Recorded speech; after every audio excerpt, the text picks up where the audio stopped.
सर्वांना नमस्कार.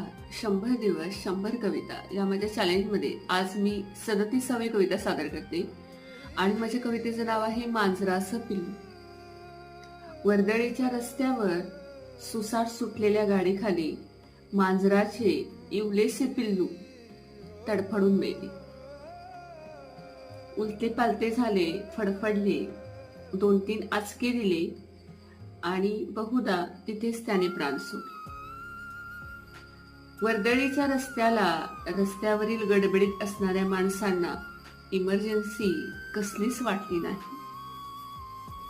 त्या पिलाचे प्राण वाचवायला ॲम्ब्युलन्स कोणीच मागवली नाही.